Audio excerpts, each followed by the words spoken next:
Bonjour à toi mon frère, bonjour à toi ma sœur, j'espère que vous allez bien.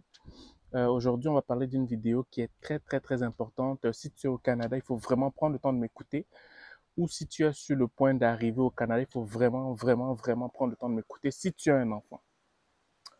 Je fais cette vidéo aujourd'hui parce que lors de notre rencontre d'hier en virtuel pour les nouveaux arrivants, il y a une dame qui a fait part de sa situation, comme quoi elle a un enfant avec qui elle est arrivée ici au Canada. Ça fait à peu près, je pense, plusieurs mois qu'elle est là. Et l'enfant, quand il est à la maison, il est très ouvert. Il joue, il s'amuse, il fait plein de choses. Mais quand il est à l'extérieur, il est très timide. Il ne parle pas, il ne s'exprime pas. Et qu'est-ce que ça fait? Ça fait en sorte que l'enfant euh, met des doutes dans le cœur de beaucoup de ses encadreurs, en fait, que ce soit à l'école, que ce soit dans toutes les places où il s'en va, parce qu'on a l'impression que cet enfant souffre de quelque chose ou bien qu'il subit des choses à la maison. Et c'est la raison pour laquelle tout le monde l'appelle à la maison, que ce soit les maîtres d'école, que ce soit les services sociaux, bref, une panoplie de professionnels l'appellent pour savoir si l'enfant n'est pas maltraité.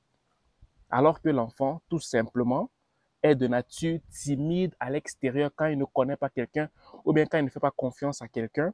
Et à la maison, il se sent plus ouvert parce qu'il est dans son cocon familial.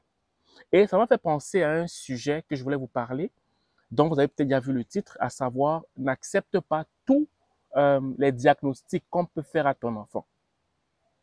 Je recommence. N'accepte pas tous les diagnostics qu'on peut faire à ton enfant. Je ne suis pas en train de diminuer l'avis des professionnels de la santé. Je ne suis pas en train de diminuer l'avis des maîtres d'école, ok, de nos professionnels qui enseignent nos enfants ici au Québec ou au Canada.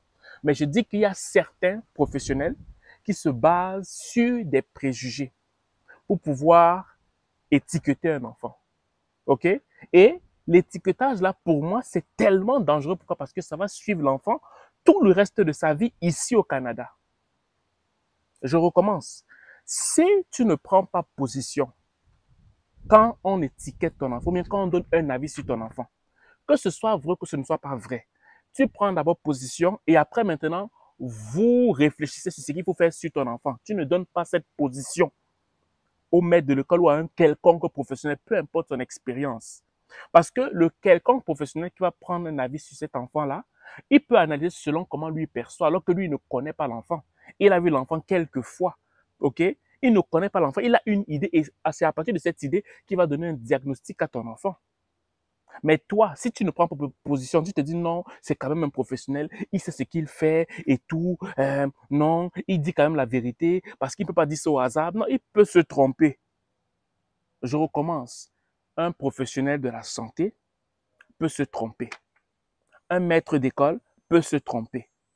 Le problème, ce n'est pas le maître de l'école, ce n'est pas le professionnel de la santé parce qu'il essaye de comprendre ton enfant. Et il y a peut-être des signes précurseurs qui donnent l'impression que ton enfant a un problème. Mais si toi, parent, tu ne te lèves pas, ok, ton enfant sera étiqueté jusqu'à la fin de sa vie ici au Canada à cause de ta négligence. Raison pour laquelle je dis, quand il y a quelque chose qu'on étiquette, on donne comme étiquette à ton enfant, il faut très vite te lever. Parce que même si c'est vrai, la façon d'amener le sujet peut être différente si tu te lèves. Je recommence. Même si ce qu'on diagnostique à ton enfant est vrai, la façon de monter son dossier, la façon d'amener son sujet pour son avenir, ça peut être salutaire si tu t'es levé. Mais si tu laisses ça aux mains des professionnels, ils vont faire un dossier sur ton enfant en fonction de ce que eux ils pensent sans que tu n'aies donné ton avis dessus. C'est ça que je dis. Et parfois même, quand on va dire que ton enfant a TDAH, hyperactif, autiste, parce que ton enfant ne parle peut-être pas, parce qu'il a il prend son temps pour parler. L'enfant peut-être à 5 ans, il ne parle pas bien, ou bien ton enfant, c'est quelqu'un qui est un enfant turbulent, si je peux dire ça comme ça. Ben, parce qu'il est turbulent, vu qu'il faut absolument classifier les enfants pour pouvoir mieux les gérer, ben on va dire que ton enfant peut-être est hyperactif. Mais toi, tu connais ton enfant. Tu connais ton enfant, tu sais que ton enfant n'est pas comme ça. Après, on va commencer à donner les médicaments à ton enfant. Tout simplement pourquoi? Parce que tu ne t'es pas levé. Tout simplement parce que tu as refusé de te lever. Et je tiens encore à rappeler quelque chose. Si toi, tu quittes l'Afrique ou les Caraïbes, où l'éducation de l'enfant se faisait avec la grand-maman, avec l'oncle, avec la tante ou avec le voisin, et que toi, tu étais là, oui, tu étais là pour ton enfant, mais il y avait ce petit côté dégagé que tu avais parce qu'il y avait quand même un bon environnement autour de cet enfant et que tu arrives, tu as le même état d'esprit, tu as échoué. Pourquoi? Parce que tu dois être un ami avec ton enfant ici pour pouvoir mieux contrôler ce qu'il faut bien, ce qu'on lui dit, afin que tu interagisses, que tu réagisses très rapidement. Si tu as la même façon d'être en Afrique, dans l'approche avec ton enfant qu'ici, ça veut dire qu'il y a quelque chose qui ne va pas. Parce que ici, tu dois être beaucoup plus proche de ton enfant pour discuter avec lui, pour savoir qu'est-ce qu'il vit, qu'est-ce qu'il rencontre tous les jours, afin de savoir comment tu peux l'aider dans les décisions qu'il doit prendre, ou bien dans ce qu'on veut lui imposer. Donc, je vais résumer ce que je dis. Tu n'acceptes pas, écoute-moi très bien, tu n'acceptes pas les diagnostics qu'on donne à ton enfant, même si c'est vrai. Parce que, même si c'est vrai, la façon dont on va mener le sujet, parce que tu t'impliques, va être différente que si tu abandonnes le sujet. Mais parfois, à cause des différences culturelles, à cause des différentes approches, parce que nous, par exemple, nous, on considère telle affaire comme quelque chose de normal, mais ici, quand tu as certaines tics qu'on voit chez toi, on va directement t'étiqueter comme ça par rapport à la culture d'ici. Donc, si tu n'expliques pas véritablement aux professionnels comment ça se considère là-bas en Afrique ou dans les Caraïbes, parce que tu lui fais confiance, juste pour lui faire confiance, lui, il va essayer, par rapport à sa connaissance de son pays, de sa culture, dire que ton enfant a ça. Alors que dans ton pays, ce n'était pas comme ça. OK? Donc, parfois, c'est salutaire, c'est vital de te lever. Parce que si on étiquette ton enfant et que tu ne te lèves pas, ça va le poursuivre toute sa vie. Et ça arrive très souvent. Très, très souvent. Particulièrement chez les jeunes garçons. OK? Donc, vraiment, c'est ce que je voulais te dire.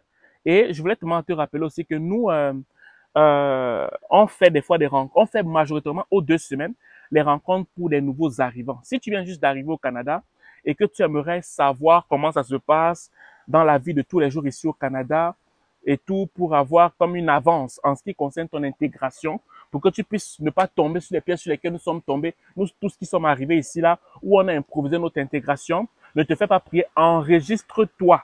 Si tu es sur Facebook, sur le lien en haut, si tu es sur YouTube, sur le lien en bas, on a des rencontres chaque 2 semaines, les samedis à 20 h. La prochaine rencontre, c'est le 26 août à 20 h.